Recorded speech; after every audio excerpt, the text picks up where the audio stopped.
Bonjour à tous et à toutes, bienvenue dans une nouvelle vidéo Cétose de sport et cancer. Aujourd'hui une petite vidéo rapide parce que vidéo d'humeur un petit peu. Je parcourais, j'étais en vacances et je trouvais ce magazine, le Figaro Santé, donc de l'été, enfin juillet, août, septembre 2019. Alors évidemment avec les super aliments, anti-cancer, anti-âge, etc., etc. Plein d'articles. Bon, du bon, du moins bon.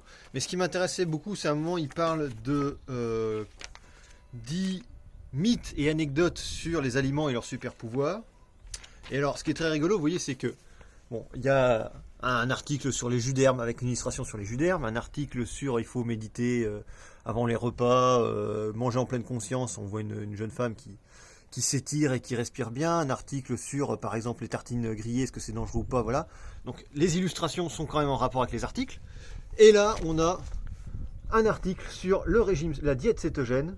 Et là, vous voyez, l'illustration, elle est quand même très rigolote, je trouve, parce qu'ils nous mettent un gros en train de boire une bière, manger son cheeseburger devant des frites.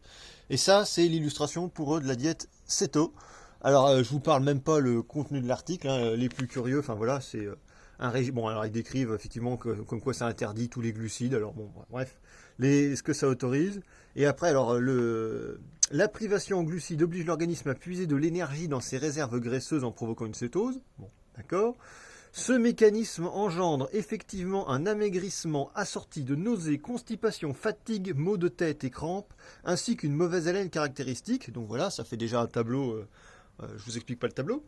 Et ensuite, bon, bah, évidemment, très carencé, difficile à maintenir, et son interruption signe inévitablement la reprise du poids perdu. Bref, vous êtes des débiles et vous perdez votre temps avec ce régime proprement ridicule. Je résume quand même l'article. Alors, je veux pas non plus, vous savez, moi je suis pas, je veux pas faire de la grandiloquence autour du régime cétogène et en vendant que c'est le régime miracle qui résout tous les problèmes.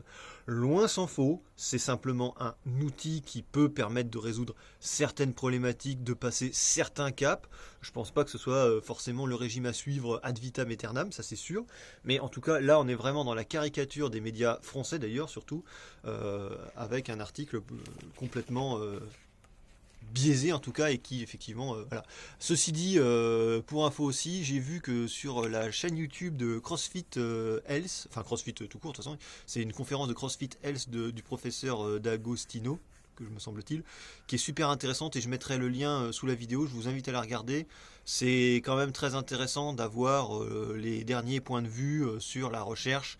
Et je trouve ça très intéressant d'ailleurs que le CrossFit s'intéresse de plus en plus à la cétose et aux cétones et commence à faire la promotion de tout ça. Je pense que c'est quand même quelque chose, enfin ça peut être un point d'appui très important pour l'avenir. Voilà, mais enfin on voit quand même qu'on a euh, au moins 15 ans de retard sur les États-Unis, ça c'est sûr, et puis en plus qu'on est, mais enfin c'est vraiment un scandale de voir des gens qui prétendent s'informer sur des magazines comme ça. Bref, allez, bonne journée à tous.